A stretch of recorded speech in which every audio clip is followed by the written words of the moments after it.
Hello, it is the GKBC. I am the daughter. He is Grozz. AJ's behind the camera.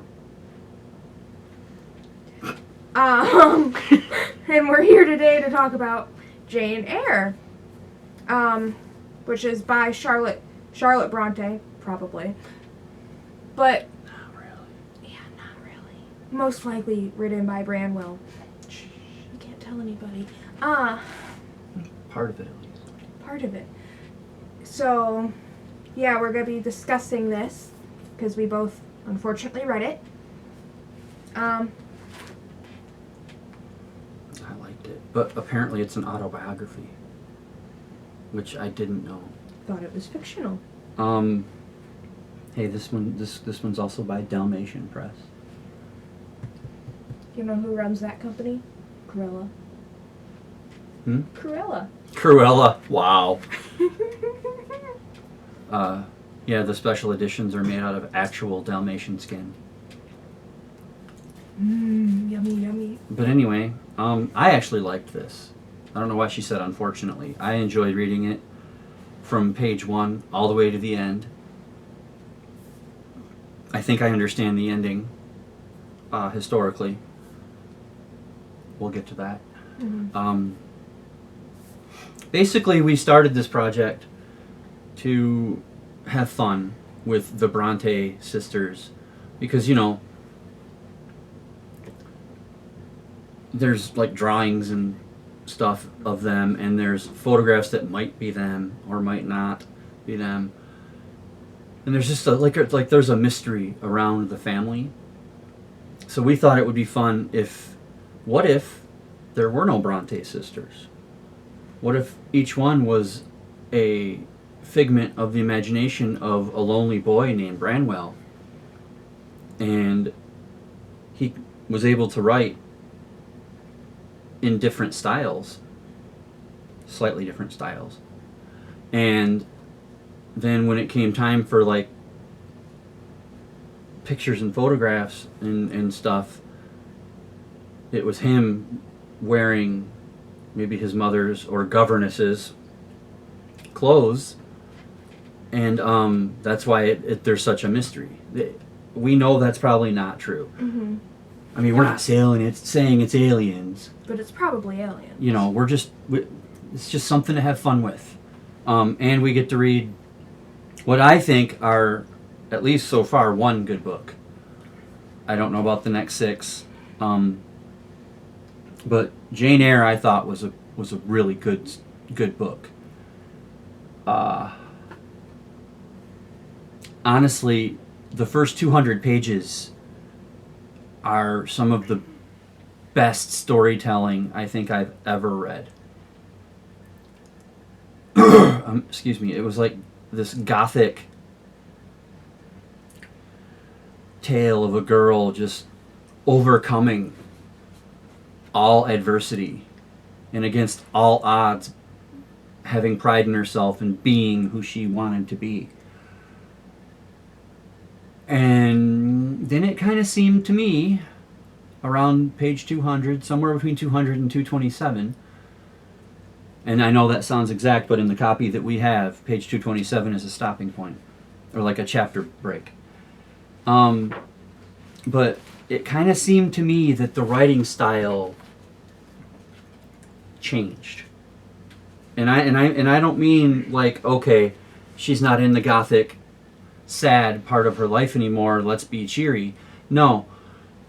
It literally, to me, in the confines of our conspiracy theory fun, it felt like somebody else wrote or took over and started writing this book. Because it went from like dark and gloomy and gothic, but with a little bit of hope, to, oh, it's happy, it's romantic, there's a love triangle maybe, and there's, I don't know, I mean, even like the characterizations and the descriptions were different all of a sudden. That's just what I thought. I noticed that too. I definitely noticed it. The writing shifted like a bunch in the second half of it.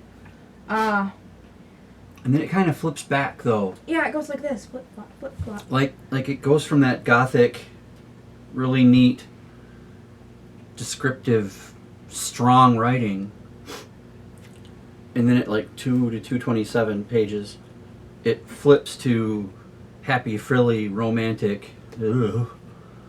And it does that for about 80 pages or so, almost 100, and then right around like what 318 or something, it flips back to the original author, which, and then it kind of sticks with that writer, and all the way until like maybe 30 pages from the end, and then a completely new person took over, and wrote the actual ending. It was very, very bizarre. Snip, snap, snip, snap, snip, snap. Yeah. As a publisher, you have no idea the physical toll that a story vasectomy has on a person. Anyway. Here's the trivia for the day. Yeah.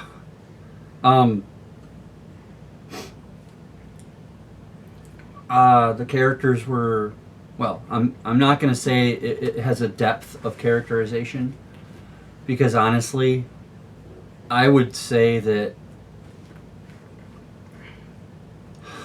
only 3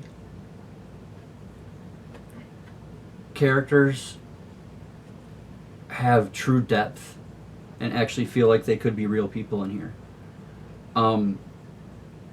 A couple of the other characters kind of maybe come close to the surface, or go a little deeper, but only the main 3, or only 3 of the characters, Jane, Mr. Rochester, and St. John, are really like the onion is peeled with them. Everybody else is just kind of there to hold up the other 3. I mean, there's an attempt with was her name Miss Ingram? Yeah. With Miss Ingram, who was the supposed 3rd member of the love triangle. There was an attempt to get her into the depth of character, but you could kind of feel that at a certain point of the story. And this is actually what kind of sticks with the conspiracy theory that Branwell wrote this, because as Mr. Rochester, and actually, it just hit me too that it doesn't matter who wrote it, it's just brilliant writing, because as Mr. Rochester grows bored with Miss Ingram and openly focuses on Jane, the author grows bored with Miss Ingram at the same time. So you kind of get that mixture of, so I guess that's really brilliant in its own way. I mean, this book has a little bit of everything for almost everybody. It's I don't know why you said unfortunately. Aside from the fact that it's big, it's 400 pages, and it's old language, so it's kind of hard to get into, and some of the reading is a little bit, well, it's old-fashioned for one, but I mean, I was into this thing from page 1, and I honestly didn't think I would be. Well, in my humble opinion, Humble.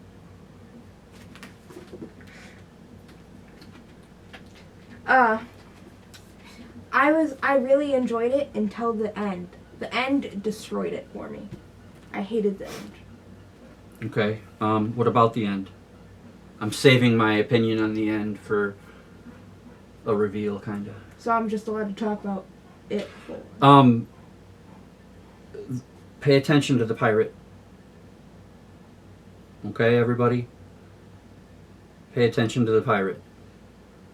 We're going to put the pirate at the front of this because there are going to be spoilers because we're talking about this book in depth to try and prove to you that Branwell wrote it under the fake name of a sister, or maybe it's a real name of a sister that maybe died at childbirth, or maybe lived a long life but wasn't a writer. Maybe that was just what he did. That's what we're trying to have fun with here, while also enjoying the actual literature of the Bronte sisters. Mm-hmm. Okay, so spoilers, basically from this point on. Yeah, I'm just about to destroy the whole end if you haven't read this. I mean, and if you haven't, and you're interested in romance and Gothic stories and excellent writing, where have you been? I mean, I'm almost 50. I'm closer to 50 than any other age. How have I not read this yet? I mean, I know it's more like, maybe you could say boys don't really gravitate to this stuff, but this is awesome. And yes, I mean, filled with awe. Awesome. Go ahead. Okay. She should not have went back to Mr. Rochester. He burned that bridge with her. Jane. Yeah, Jane. I mean, you guys could have probably inferred that. Well, we were talking about Miss Ingram. I just want to make sure they know where we're at. Yeah, but Jane should not have went back to him. He destroyed that. He destroyed the connection that was there. She should have moved on with her life and just lived it without him in it. Okay.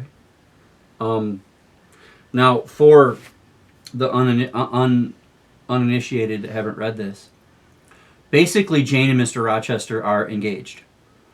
They are incredibly in love. Miss Ingram was a smokescreen to see how much Jane Eyre truly loved Mr. Rochester. And they're in the church, hand in hand, in front of a curate, or whatever you want to call him. Clergyman, or I don't know. And they're in the middle of the actual ceremony, and the pastor, priest, whatever, I don't know, says, if anybody here should know a reason not that these two shouldn't be married, speak now, and all that yada yada yada horse shit. And somebody speaks up, and it turns out that it is the lawyer for the brother of the woman who turns out to be Mr. Rochester's wife, who is still alive and still married to him, living in a secret closeted room in the house where him and Jane are living. And he thinks it's okay to just go marry this young girl because his wife is a certified lunatic. She should be in a madhouse. So he doesn't think the marriage should count. And he doesn't understand why she doesn't want to marry him after that, why Jane doesn't. And she leaves. And that should have been the end of it. Because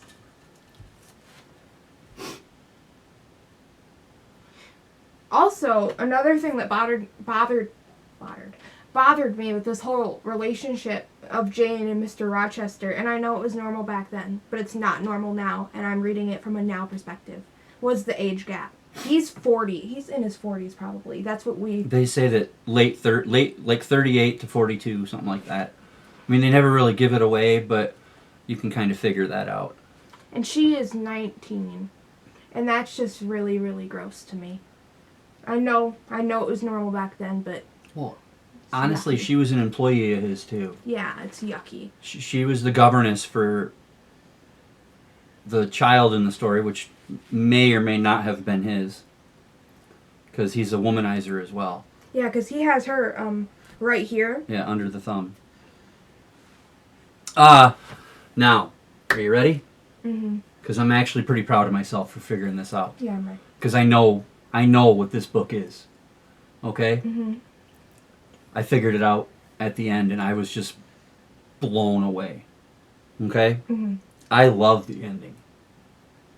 I absolutely love the ending because throughout the entire book, what is Jane Eyre's strongest characteristic. Her perseverance.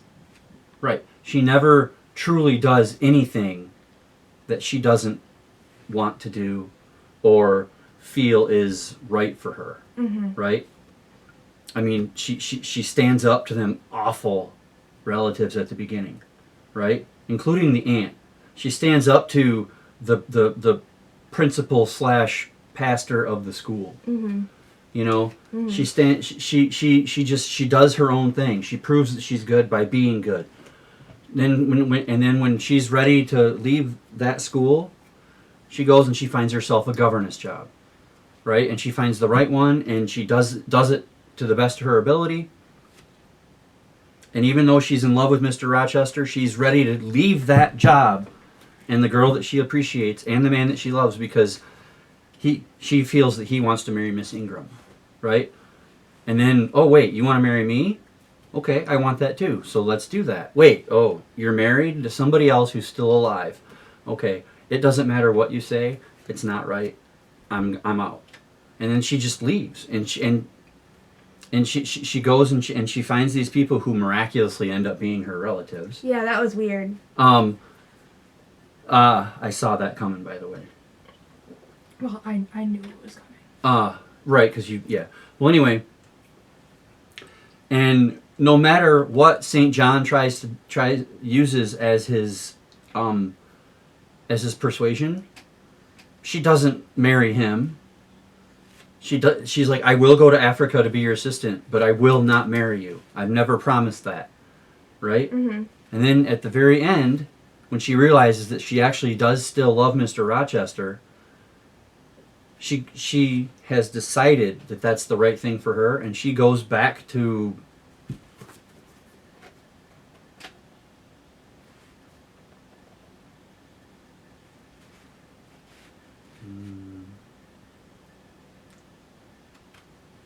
Riveting content, we know. Sorry, I'm looking for the name of the house. The house has a name. Our house has a name.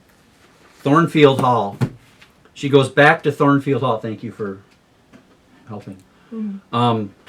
And makes the decision on her own that that's where she needs to be. So, Jane Eyre is very unique in her strength to never do anything that she doesn't feel is right for her, Mm-hmm.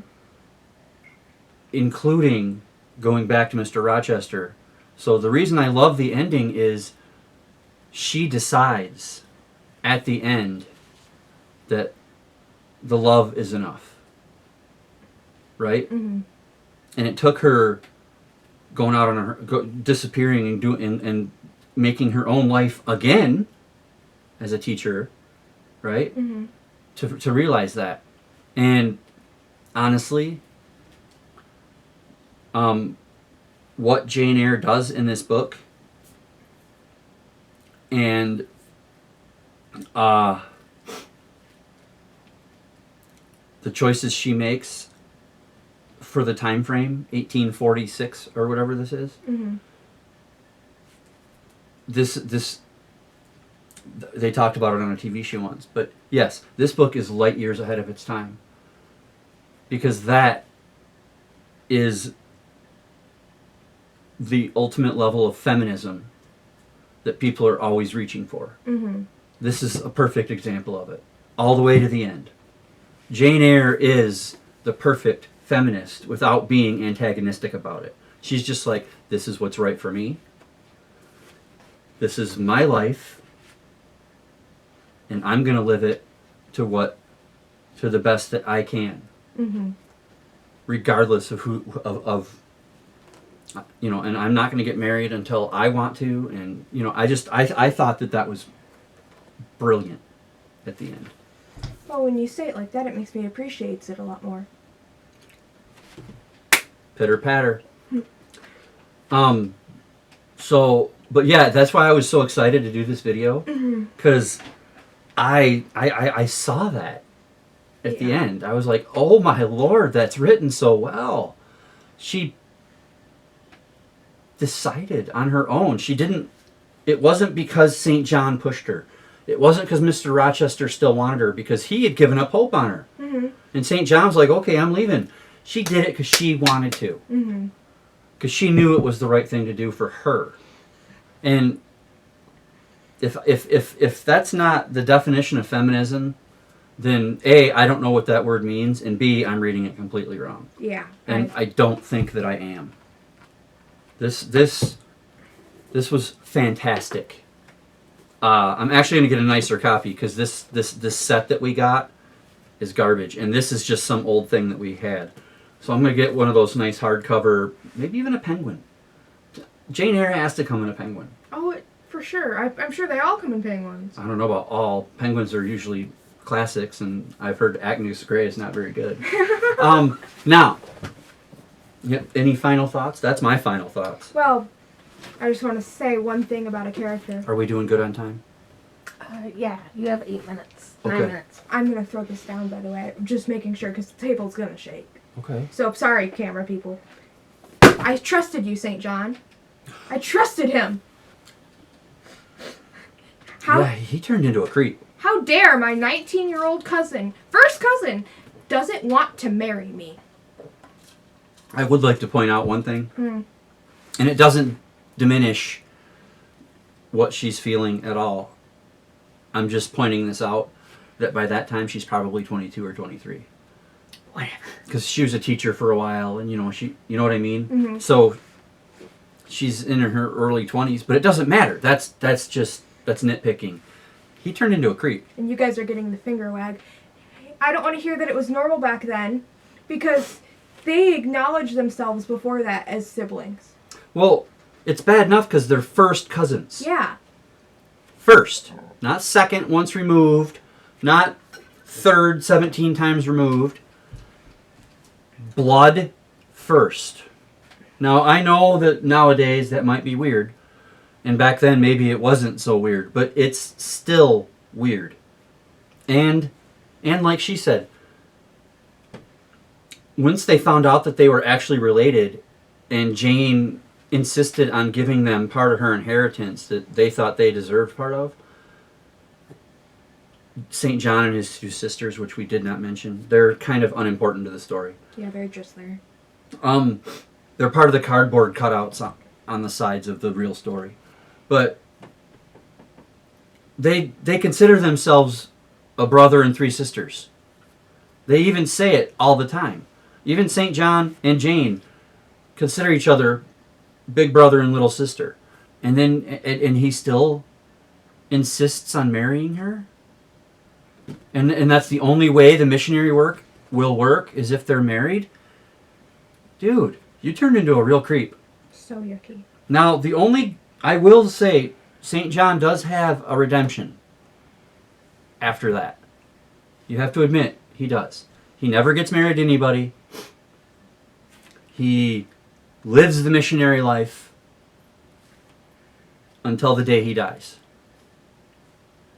So, at least he's got that going for him. Mm-hmm. So there's a little bit of a redemption for almost everybody.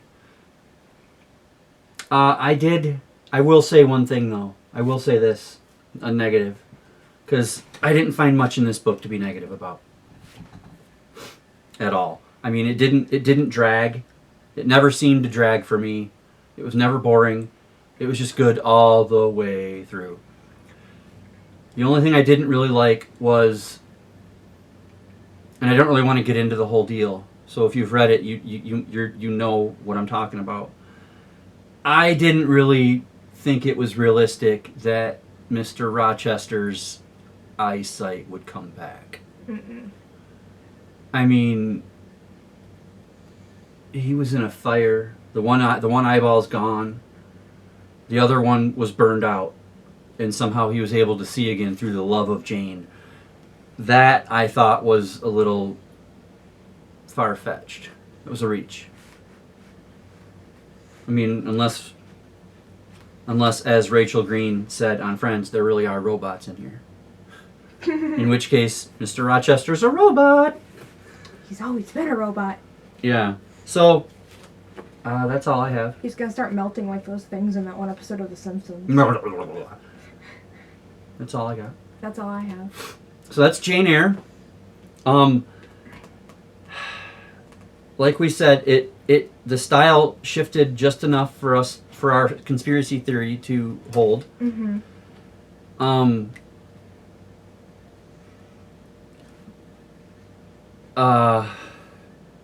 Three or four different times. Completely different ways of writing it and talking. And we have read the first chapter or two in Agnes Grey. And while it's not boring yet, it could get boring. I have noticed already startling similarities between that book and this one, even though they were supposedly written by different sisters. So already the fun of our series is there, because Agnes Grey, her dad's a clergyman. He marries a woman that the woman's family doesn't want her to marry, just like in Jane Eyre. And then Agnes is going to go be a governess for somebody, just like Jane Eyre. So, I don't know if that was just the common story in the 1840s or what, but I mean, there's got to be another way for people to make their families. Anyway. We were foolish, Father. It shifted 4 times. All 4 of them wrote on it. Clearly. Mm-hmm. Charlotte, Anne, Emily, and Branwell all wrote on this book. How could we be so stupid? So, yeah. A little bit of everything in here. Smorgasbord of Bronte. Let us know what you thought of Jane Eyre. Let us know what you think about our fun, obviously tongue-in-cheek conspiracy theory thing that we're doing. Excuse me, because we're kind of looking at it both ways. We're having fun with maybe Branwell wrote all of the books and got them sold more because of, a male writing this might not have been that popular as it was Three Sisters, because it has kind of a shtick to it. But we're also reading it in reality. Like this is a seminal work of feminism. Mm-hmm. I mean, like I said, unless I've got that completely wrong, in which case, feel free to let me have it in the comments. I can take it, because anyway, mind. I don't. But that's Jane Eyre. In